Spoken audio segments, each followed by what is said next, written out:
Sabda lagu mana bab doa ni? Dia kata laisa syai'un akrama 'ala Allah minad du'a. Tidak ada benda, tidak ada ibadat akrama 'ala Allah. Hu Allah mulia. Allah pandang mulia benda tu. Minad du'a. Melainkan benda tak ada doa.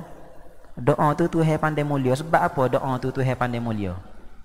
Doa ni kita kodam mulut kita minta akak tangan, bukan sujud gapo, minta doa.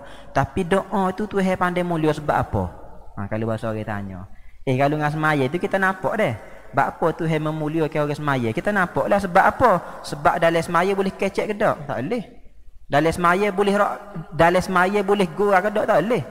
Dalam semaya bila mana kita takbir Allahu Akbar, Allahu Akbar mana gapo? Takbiratul ihram tu makna gapo kalau kita ngaji? Takbiratul ihram tu kalau bahasa kita kecek nak sedap nak faham nak mudah lagu mana? Kita mengharamkan segala perkara haram. Kita mengharamkan segala perkara yang halal. Makan tak ada halal ke haram? Halal. Tapi pak kita takbiratul ihram jadi haram lalu dah. Kita bercakap-cakap dengan bahasa kita halal ke haram? Halal. Pak kita takbiratul ihram jadi haram lalu dah kecek tu. Kita garu lebih 3 kali ni. Luas maya halal ke haram?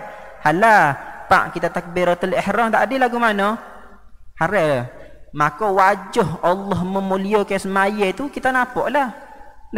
Tak peliklah apa Allah Subhanahu Wa Taala memuliakan orang semaya.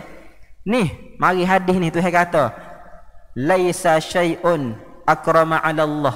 Tidak ada sesuatu makna daripada ibadatlah. Akramallah terlebih mulia, makna Allah wa mulia. Minad du'a, daripada doa. Doa tu Allah mulia.